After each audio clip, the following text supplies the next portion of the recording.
do ácido básico. Todos os processos biológicos são dependentes de pH e pequenas alterações no pH podem provocar grandes alterações nos processos metabólicos, principalmente por alteração da atividade enzimática. Assim, todas as células e todos os organismos são capazes de manter constante o pH citosólico, normalmente à volta de 7, manter biomoléculas no seu estado iónico ótimo. A constância do pH é mantida primeiramente pelos tampões biológicos. Uma solução tampão é uma solução que minimiza a alteração na concentração de íons hidrogênio, ou seja, no pH, quando ela é adicionada a uma pequena quantidade de ácido ou de base. Os tampões biológicos são então misturas de ácidos fracos com as suas bases conjugadas. A eficiência de um tampão é dada pela proximidade do pH em que há 50% de dissociação e pela concentração do mesmo, ou seja, quanto maior a concentração, maior a capacidade tamponante. Os principais tampões biológicos são então as proteínas, o bicarbonato e o fosfato. O metabolismo celular gera vários ácidos que, se não forem tamponados, irão provocar danos celulares. O metabolismo gera dióxido de carbono, que se dissolve na água formando ácido de carbono.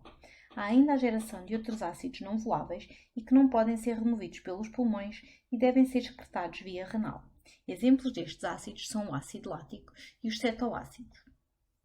Assim, a manutenção do pH é essencial ao normal funcionamento do metabolismo e fisiologia celular, sendo mantido pelos tampões biológicos bicarbonato, fosfato e proteínas. O equilíbrio ácido-base envolve os pulmões, rins e eritrócitos. Os pulmões controlam as trocas de dióxido de carbono e oxigênio entre o sangue e a atmosfera. Os eritrócitos transportam os gases entre os pulmões e os tecidos, e os rins controlam a síntese de bicarbonato plasmático e a excreção de íon hidrogênio. Apesar desta regulação, por vezes existem alguns distúrbios ácido-base, conhecidos como acidose ou alcalose, quando há uma diminuição ou aumento do pH respectivamente. Associados a estes distúrbios podem ainda ser distúrbios metabólicos ou respiratórios, que são indicados pela concentração de bicarbonato e pela pressão de CO2. A concentração de bicarbonato indica um distúrbio metabólico, sendo o rim responsável, enquanto a pressão de dióxido de carbono nos indica um distúrbio respiratório, sendo o pulmão responsável. Assim, um aumento da concentração de bicarbonato ou uma diminuição da quantidade de dióxido de carbono está associada a uma alcalose metabólica e respiratória, e quando existe uma diminuição na concentração de bicarbonato ou um aumento na quantidade de dióxido de carbono, há uma tendência à acidose que pode ser metabólica e respiratória. Os dois principais tampões intracelulares são as proteínas e os fosfatos. A eficiência de um tampão é dada pela concentração e pela proximidade do pH em que há 50% de dissociação. O fosfato possui uma concentração reduzida no plasma, onde tem uma eficiência reduzida. No entanto, intracelularmente existe em grande concentração, sendo então um tampão eficaz, de acordo com o seu pKa. Também está apropriado para tamponar o pH entre 5,8 e 7,8. As proteínas, devido aos seus grupos ionizáveis dos aminoácidos, são excelentes tampões intracelulares, uma vez que possuem valores de pKa distantes de pH 7,4, tornam-se ineficazes como tampões. No entanto, o tampão é discreto no plasma por estarem em baixas concentrações e mais eficaz intracelularmente, onde estão extremamente concentradas. Quando o íon hidrogênio está em excesso no plasma, entra nas células por troca com o íon potássio, o que resulta numa hipercalémia, ou seja, num aumento da concentração plasmática de potássio. Por sua vez, a diminuição da concentração plasmática de hidrogênio ou o excesso de bicarbonato é tamponado pelo íon hidrogênio derivado das células. Assim, o íon hidrogênio entra no plasma por troca com o potássio, causando hipocalémia. O principal tampão que neutraliza os íons hidrogênio liberados pelas células é o tampão bicarbonato, que, juntamente com a hemoglobina, neutraliza então os íons hidrogênio. Este tampão é um sistema aberto em equilíbrio com o ar atmosférico. O dióxido de carbono produzido pelo metabolismo difunde-se através das membranas celulares e dissolve-se no plasma. Na presença de uma pressão de dióxido de carbono normal de cerca de 40 ml de Hg, a concentração de dióxido de carbono dissolvido é de 1,2 mmol por litro. O dióxido de carbono equilibra-se com o H2CO3 no plasma através de uma reação não enzimática lenta. Devido ao equilíbrio entre o H2CO3 e o dióxido de carbono dissolvido, este componente do tampão bicarbonato pode ser considerado como igual à soma do H2CO2 e do dióxido de carbono dissolvido, sendo a equação de Anderson-Hasselbalch que descreve o tamponamento do tampão bicarbonato. Esta reação demonstra que o pH sanguíneo é determinada pela reação entre a concentração de bicarbonato plasmático e a concentração de dióxido de carbono dissolvido, o que dá uma concentração de bicarbonato de cerca de 24 milimoles por litro e um pKa para o bicarbonato de cerca de 6,1. Quando a concentração de hidrogênio no sistema aumenta, o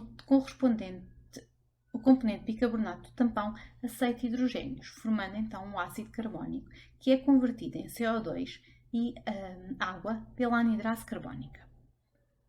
O dióxido de carbono é eliminado pelos pulmões e o excesso de hidrogênio é neutralizado, e a razão da concentração de bicarbonato pela pressão de CO2 volta então ao normal. Assim, a regulação dos sistemas de tampão ocorre pelos tampões plasmáticos, que tendem a opor-se às mudanças no pH e diminuem o efeito de ácidos ou de bases adicionados aos líquidos corporais e têm uma ação imediata.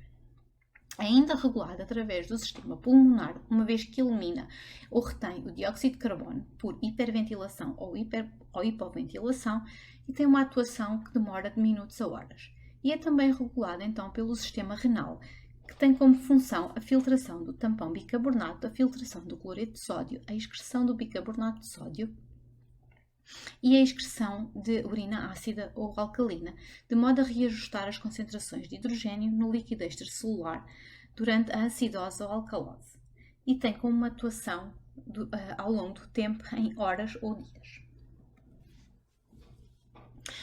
O sistema tampão de dióxido de carbono bicarbonato funciona então. Os íons hidrogênios vão sendo neutralizados com o bicarbonato, formando H2CO3, uma reação que está em equilíbrio dinâmico.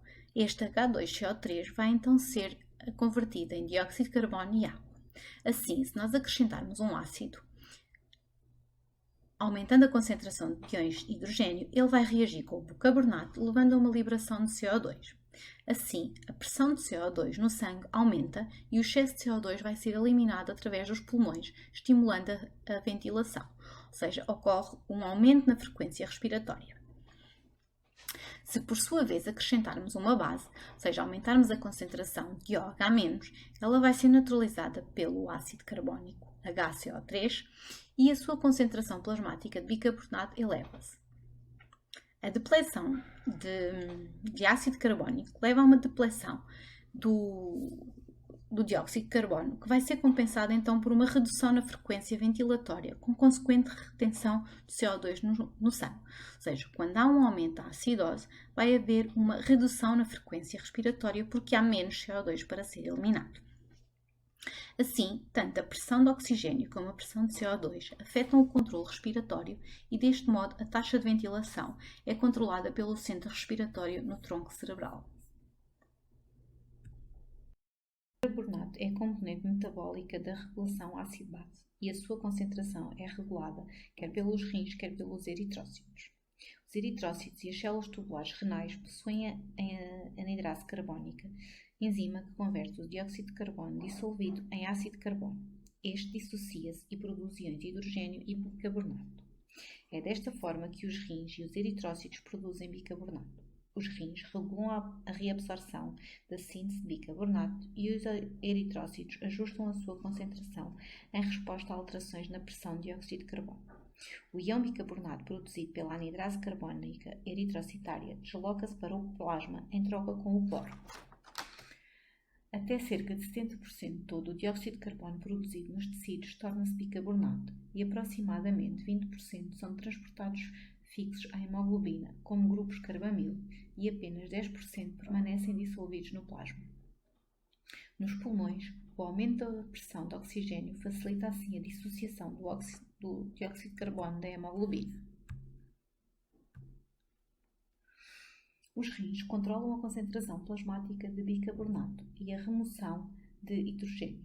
Em condições normais, o bicarbonato é reabsorvido no túbulo proximal, encontrando-se praticamente ausente na urina. A superfície das células tubulares renais voltadas para o lúmen é impermeável ao bicarbonato. O bicarbonato filtrado liga-se assim aos iões hidrogênios secretados pelas células, formando o ácido carbónico, que é depois convertido em dióxido de carbono pela anidrase carbónica, localizada na membrana luminal. O dióxido de carbono difunde-se para as células, onde é convertido pela anidrase carbónica intracelular em ácido carbónico, que se dissocia em iões de hidrogênio e bicarbonato. O bicarbonato regressa assim ao plasma e o íon hidrogênio é secretado no lúmen tubular para a captura de mais bicarbonato filtrado. Assim, o bicarbonato é filtrado pelo glomérulo e cerca de 85% é reabsorvido pelo túmulo proximal. O íon hidrogênio é secretado através do antitransportador sódio-hidrogênio pela membrana apical da célula tubular proximal. A situação é diferente no túbulo distal renal, em que ocorre formação de novo de bicarbonato. O mecanismo é idêntico ao da reabsorção de bicarbonato, mas neste caso vai haver de facto uma perda de íons de hidrogênio do organismo e um ganho de bicarbonato. O dióxido de carbono, mais uma vez, difunde-se para as células. No túbulo distal, a anidrase carbónica converte o dióxido de carbono em ácido carbónico, que se dissocia em íons de hidrogênio e bicarbonato. O bicarbonato é transportado para o plasma e o hidrogênio é secretado para o lúmen tubular. No entanto, não vai haver bicarbonato presente no lúmen do túbulo distal, uma vez que ele já foi previamente reabsorvido, e os íons de hidrogênio são tamponados pelo fosfato e pela amônia formada nos túbulos proximais. A amônia é formada durante a transformação da glutamina em ácido glutâmico, numa reação catalisada pela glutaminase. A amônia difunde-se assim através da membrana luminal, permitindo que o íon hidrogênio fique retido dentro do túbulo sob a forma de amônio, NH4+, ao qual a membrana é impermeável.